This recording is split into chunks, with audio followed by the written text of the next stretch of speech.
ನಮಸ್ಕಾರ, ನಮ್ಮ ಅಡುಗೆ ಚಾನೆಲ್ಗೆ ಸ್ವಾಗತ. ಇವತ್ತಿನ ವಿಶೇಷ ವೆಜಿಟೇಬಲ್ಸ್ ಸಾಕು.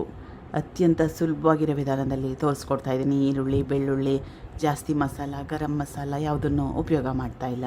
ಟ್ರೈ ಮಾಡಿ ನೋಡಿ. ಎಲ್ಲರಿಗೂ ಗೊತ್ತಿದ್ದಂಗೆ ಇದು ಸೆಟ್ ದೋಸೆ, ಪೂರಿ, ಚಪಾತಿ ಜೊತೆಗೆ ಬೆಸ್ಟ್ ಕಾಂಬಿನೇಷನ್. ಮೊದಲನೇ ಸ್ಟೆಪ್ಪಲ್ಲೇ ರುಬ್ಕೊಳ್ತಾ ಇದ್ದೀನಿ.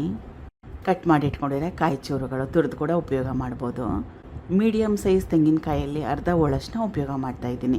ಇದರ ಕ್ವಾಂಟಿಟಿ ಸ್ವಲ್ಪ ಜಾಸ್ತಿ. ಹುರ್ಗಡ್ಲೆ ಸುಮಾರು ಒಂದು 3-4 ಟೇಬಲ್ ಸ್ಪೂನಷ್ಟು, ಚಕ್ಕೆ, ಲವಂಗ, ಏಲಕ್ಕಿ, ಹಸಿರು ಮೆಣಸಿನ್ಕಾಯಿ ಸುಮಾರು ಒಂದು 3-4 ಖಾರನ ನಿಮ್ಮ ಇಷ್ಟದ ಪ್ರಕಾರ ಕೂಡ ಸೇರಿಸ್ಕೋಬೋದು. ಕೊತ್ತಂಬರಿ ಸೊಪ್ಪು ಸುಮಾರು 1 ಹಿಡಿಯಷ್ಟು, ಸ್ವಲ್ಪ ನೀರು, ಚೆನ್ನಾಗಿ ನುಣ್ಣಗೆ ರುಬ್ಕೋಬೇಕು. ರುಬ್ಕೊಂಡಿದ್ದಾಗಿದೆ. ಈಗ ಎರಡನೇ ಸ್ಟೆಪ್ಪಲ್ಲಿ ಬಾಣಲೆ ಇಟ್ಕೊಂಡಿದ್ದೀನಿ. 2-3 ಚಮಚದಷ್ಟು ಎಣ್ಣೆ ಜಾಸ್ತಿ ಅನಿಸಿದ್ರೆ ಕಡಿಮೆ ಹಾಕ್ಕೊಳ್ಳಿ.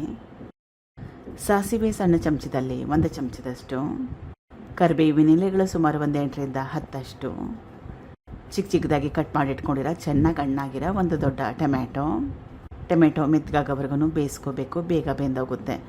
2-3 ನಿಮಿಷ ಬೇಯಿಸ್ಕೊಂಡ್ರೆ ಸಾಕಾಗತ್ತೆ. ಟೊಮೆಟೊ ಬೆಂದಿದೆ. ಮಸಾಲ ರುಬ್ಕೊಂಡಿದ್ನಲ್ಲ ಅದನ್ನು ಸೇರಿಸ್ಕೊಳ್ತಾ ಇದ್ದೀನಿ. ಅದೇ ಜಾರ್ಗೆ ಸ್ವಲ್ಪ ನೀರನ್ನ ಹಾಕ್ಕೊಂಡು ಸೇರಿಸ್ಕೊಳ್ತಾ ಇದ್ದೀನಿ. ಸಣ್ಣ ಕಪ್ಪಲ್ಲಿ 1 ಕಪ್ಪಷ್ಟು ರುಬ್ಕೊಂಡಿರೋ ಮಸಾಲೆನ ಹಾಕೊಂಡ್ಮೇಲೆ ಕಲಿಸ್ಕೊಂಡು ಚೆನ್ನಾಗಿ ಕುದಿಸ್ಕೋಬೇಕು. ಸ್ವಲ್ಪ ಮಟ್ಟಕ್ಕಷ್ಟು ಎಣ್ಣೆ ಬಿಡಬೇಕು. ಅಲ್ಲಿವರೆಗೂ ಬೇಯಿಸ್ಕೋಬೇಕು. ಮಸಾಲೆಯಲ್ಲಿ ಕೂಡ ಹಸಿ ವಾಸನೆ ಇರುತ್ತೆ, ಅದು ಕೂಡ ಹೋಗಬೇಕು.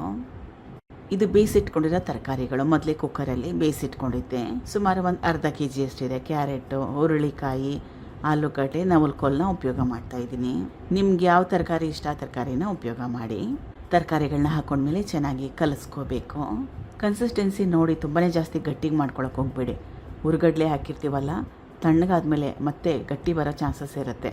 ಸ್ವಲ್ಪ ತೆಳ್ಳವಾಗಿದ್ರೂ ಕೂಡ ಪರವಾಗಿಲ್ಲ. ನಾನು ಯಾವ ಕನ್ಸಿಸ್ಟೆನ್ಸಿಲಿ ತೋರಿಸ್ತಾ ಇದ್ದೀನಿ ನೋಡಿ, ಅದೇ ಹದದಲ್ಲಿ ಮಾಡ್ಕೊಳ್ಳಿ.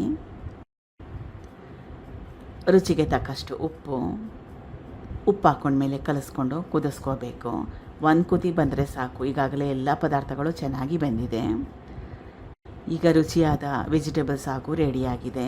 ಈರುಳ್ಳಿ, ಬೆಳ್ಳುಳ್ಳಿ, ಜಾಸ್ತಿ ಮಸಾಲೆ ಯಾವುದನ್ನೂ ಉಪಯೋಗ ಮಾಡಿಲ್ಲ.